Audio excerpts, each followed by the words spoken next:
बहुत बार ऐसा देखने को मिलता है, जो ज्यादा भगवान का पूजा पाठ करता है वही सबसे ज्यादा दुखी होता है, जबकि कोई नास्तिक आदमी जो भगवान को नहीं मानता, कभी पूजा पाठ नहीं करता, संतों का सम्मान नहीं करता, सुखी जीवन जीता है।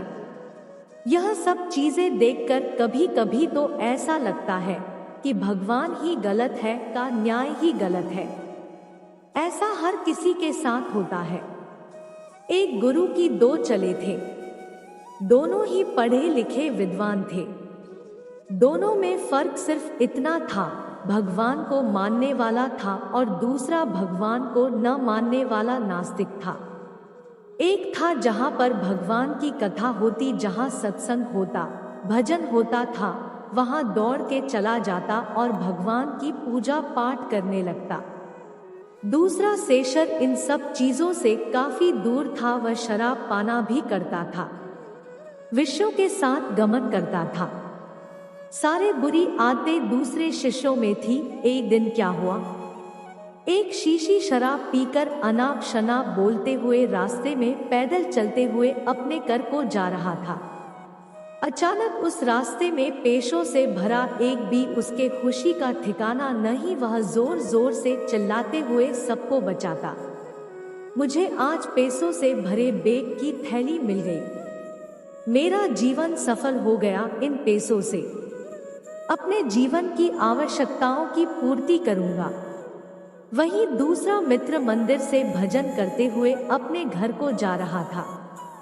अचानक उसकी पैर में एक बड़ी गीत झुक जाती है, रक्त निकलने लगता है।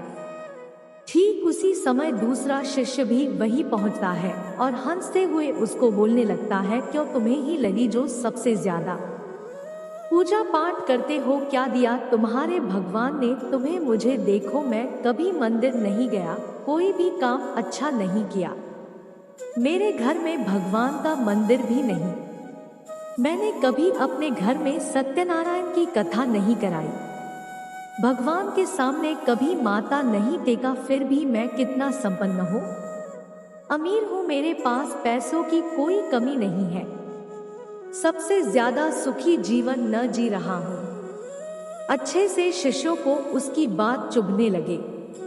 उसने मन ही मन भी चर किया, यह तो सच बोल रहा है, लेकिन इतना पूजा करता हूँ मैं, कितना भगवान को याद करता हूँ, फिर भी मैं इतना दुखी हूँ, और वह कुछ भी नहीं करता, फिर भी इतना सुखी है।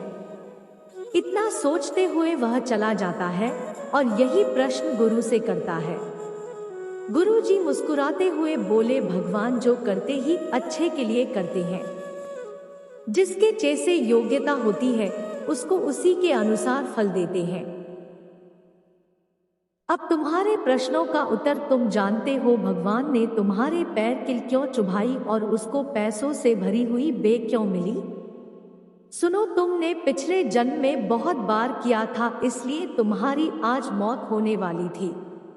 तुम बच गई क्योंकि तुम मंदिर गए थे, तुमने भगवान की पूजा की थी, यही कारण है कि तुम्हारी मौत न होकर सिर्फ एक खेल चुप्पी। अब तुम्हारे मित्र की बात करते, पूर्व जन्म में वो एक संत महापुरुष था, इसीलिए उसकी आज किस्मत बदलने वाली थी, करोड़ों की संपत्ति का मालिक बनने वाला था, मगर इस जन्म में उसने कोई भी अच्छा काम नहीं किया, इसलिए पूर्व जन्म के फल के अनुसार थोड़े पैसे ही नहीं ले जो कि वो अरबों की संपत्ति का मालिक बनने वाला था।